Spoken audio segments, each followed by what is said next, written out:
Hello दोस्तों, नमस्ते। हम महेंद्र सिंह अम्बेडकर नगर उत्तर प्रदेश। आप सभी को बहुत बहुत धन्यवाद। आप लोग कैसे हैं? मैं समझता हूँ आप लोग बहुत अच्छे होंगे। ये बच्चे का नाम पता चल रहा है अवधि ये 46-65 भैया। आप खुश रहो ना, कुछ दे हैं ना?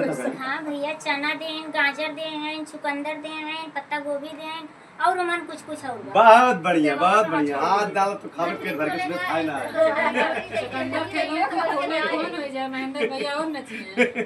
तो चलिए आज कुछ कहबू का। हाँ भैया, सोचत तो वही। हाँ, ले सुनाई दे।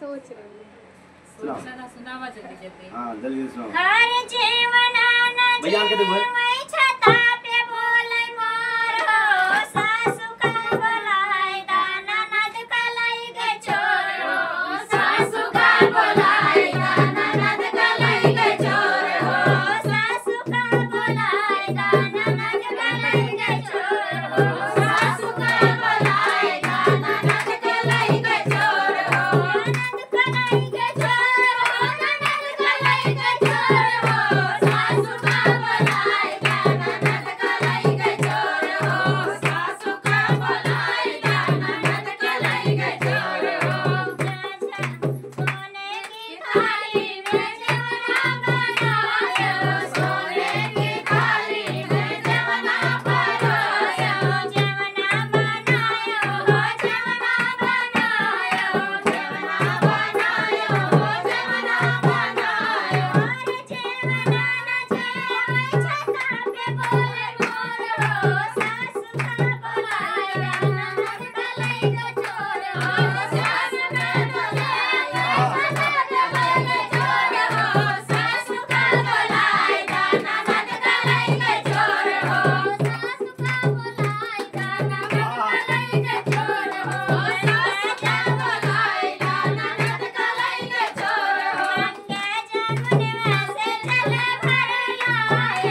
गंगा जमुनवा से जल भर लाए, गंगा जमुनवा से जल भर लाए, गंगा जमुनवा से जल भर लाए, गंगा जमुनवा से जल भर लाए। अरे जलवा न घूटे छता पे बोले मोर हो, जलवा न घूटे छता पे बोले मोर हो, सासु का बोलाई दाना नद कलाई गे छोर हो, सासु का बोलाई दाना नद कलाई गे छोर हो, सासु का बोलाई दाना नद कलाई गे छोर हो, सासु का बोलाई दाना नद कलाई गे छोर हो, नद कलाई गे छोर हो, नद कलाई गे छोर हो, सासु का बोलाई दाना नद कलाई गे छोर हो, सासु का बोलाई दाना नद कलाई गे छोर हो।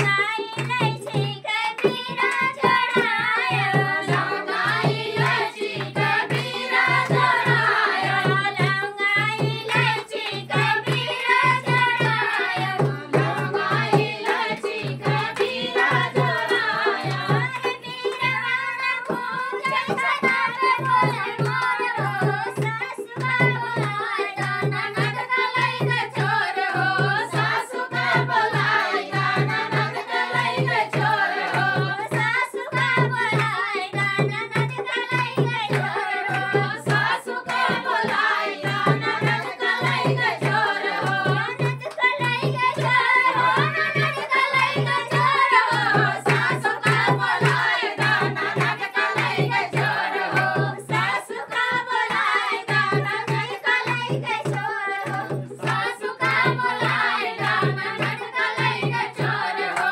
फूला हजारी कैसे जल लगायो, फूला हजारी कैसे जल लगायो, फूला हजारी कैसे जल लगायो, फूला हजारी कैसे जल लगायो। हिरन भैया से जिया न सूतल रहो, बोलाई गे छोर हो, कहिया बोलाई दाना पे बोले मोर हो, भैया बोलाई दाना पे बोलाई गे छोर हो, सासु का बोलाई दाना नद कलाई गे छोर हो, भैया बोलाई दाना पे बोलाई गे छोर हो, सासु का बोलाई दाना नद कलाई गे छोर हो। चलिए, बहुत बहुत धन्यवाद। ये वीडियो कैसा लगा प्यार से कमेंट करें। अगली वीडियो मिलेंगे, तब तक लिए बाय बाय। बहुत बहुत धन्यवाद, शुक्रिया आप सभी का।